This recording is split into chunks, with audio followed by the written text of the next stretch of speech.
Hello, welcome to this next Flip Preaching video. My name's Andy. We're going to have a look at the Gospel passage for the coming Sunday so that we can get our heads around it and start to wrestle and engage with it before we get there. So this week, the passage is, and there's a sheet which you can download below, which has got the text on and some questions and things to highlight. So the passage for today, another one of these brilliant parables of Jesus, a really challenging one this week. Matthew 21, 23 to 32.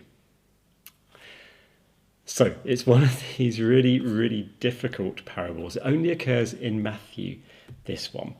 And we get a bit of a setting first, which explains the motivation. So we'll think first about the setting of it, and then we'll look at the parable itself. So what comes before this is really important. So Jesus is now in Jerusalem. This is the end of Jesus's earthly ministry. This is just before the crucifixion. And Jesus went into the temple and he turned over the tables in the temple and caused a huge disruption. He was preaching there about the kingdom. And then it says, the chief priests and elders of the people came to him as he was teaching and said, "By what authority are you doing these things?" So this is the authorities trying to tell Jesus off. Jesus has made a huge splash in the temple, and this is when the grown-ups come along and try to clamp down on the craziness that's happening as they see it. So there's this kind of thing where they ask him by what authority is he doing it, and Jesus cleverly switches it back by asking them about by what authority was John baptized? Was that a heavenly thing or a human thing? And they didn't want to answer the question truthfully. So Jesus said, did the baptism of John come from heaven, or was it of human origin? And they didn't answer. Instead, we get an insight into their minds, and they argued with one another, and they kind of ran through the consequences of what they would say. They didn't answer. They instead gave a calculated answer based on how it would suit them. And in the end, they say, "We don't know." They didn't want to answer because they knew that if they said one thing, if they said it was heavenly, if John was powered by heaven, if John was a divine prophet, Jesus would say, "Well, why didn't you believe him?"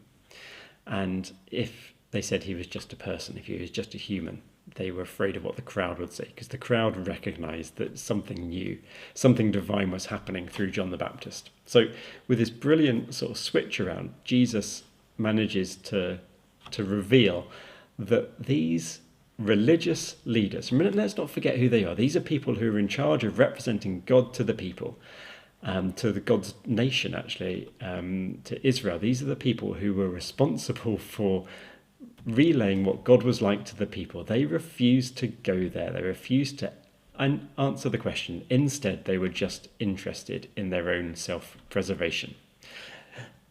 Pardon me. And then Jesus gets to this simple little parable. So we've got this man who has two sons.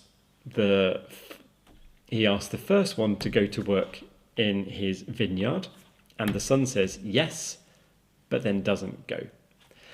The other son, he asks him to go. He says, "No, I'm not going to go," but then he does.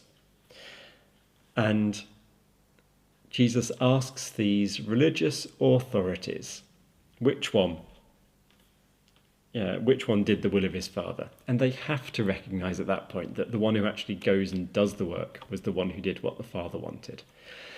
And then Jesus says, it's the people who originally might seem to say no are the ones that actually do it. The ones who seem to say yes, like you, are the ones who don't end up doing what God wants. Such a challenging story. the story, as I say, is only in Matthew, but it kind of echoes an ancient one from 2 Samuel. This was Nathan talking to David, and David had just had his bad episode where he commits adultery with Bathsheba and then has Bathsheba's husband killed. So a low thing to do. And David doesn't seem to recognize that this is a problem. So David, who's the king of Israel, the one who represents God to the people, had got it wrong and didn't quite realize. And the prophet Nathan tells him the story, which you can read on the sheet, 2 Samuel 12, 1-9. Very similar sort of story about 2 people, one rich, one poor. And David is really challenged by this parable. It doesn't exactly match Jesus' one, but the same sort of idea is there. And David comes to realize that he hasn't been acting in the way that he should have been. Just like the religious authorities in Jesus' parable, they haven't been doing the Father's work. They haven't been doing the work of the kingdom. Although they appear to, although they've got the trappings and the titles and the pay packet and the status, they're actually not doing it. They're hindering. They've said yes, but they don't do it. And instead, the people who seem to say no, that people who seem unlikely, so Jesus gives the example of the tax collectors and the prostitutes. These are the people who are actually doing the kingdom work and going ahead of them. Wow, it's a pretty cutting story. So,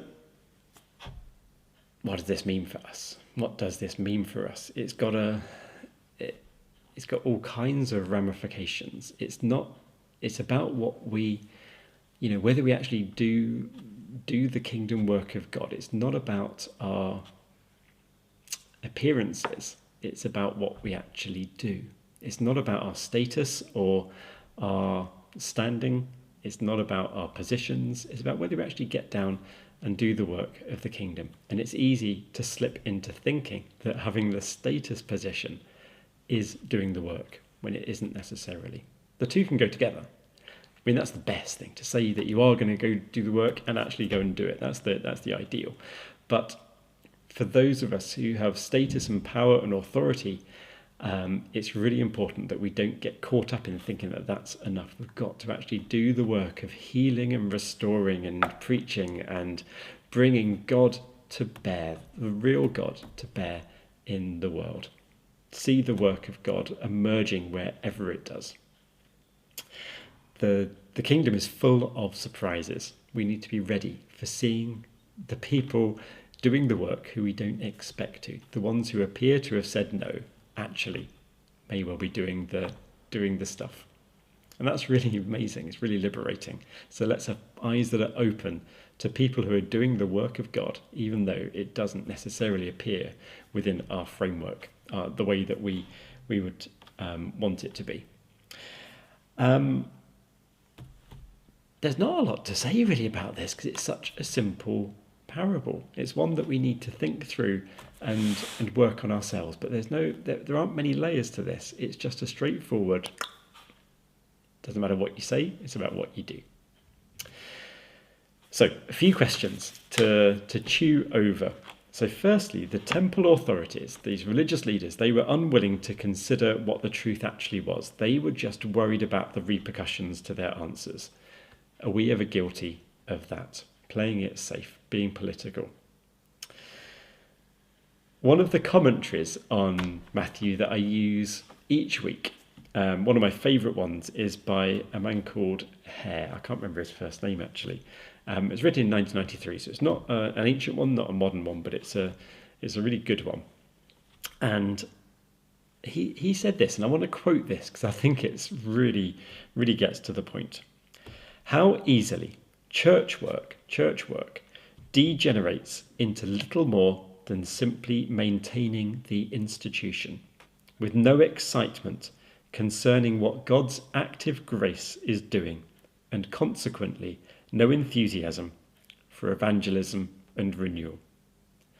We say that we are going to work in the vineyard, but instead of harvesting the grapes, we spend our time rearranging the stones along the path. I think that really gets to the heart of it. We say that we're going to work in the vineyard, but we don't actually do the work of the vineyard, the new life being created, the water being turned into wine. Instead, we just rearrange the stones on the path. We maintain our institutions. Wonder what you think about that. And third, perhaps you want to think about this Nathan and David story and how that connects and parallels with the one about Jesus, who is the new son of David. And of course, finally, how is this good news today? How is this gospel today? So thank you for watching. I'd love to hear what you think about this. We'll see you next time. Bye-bye.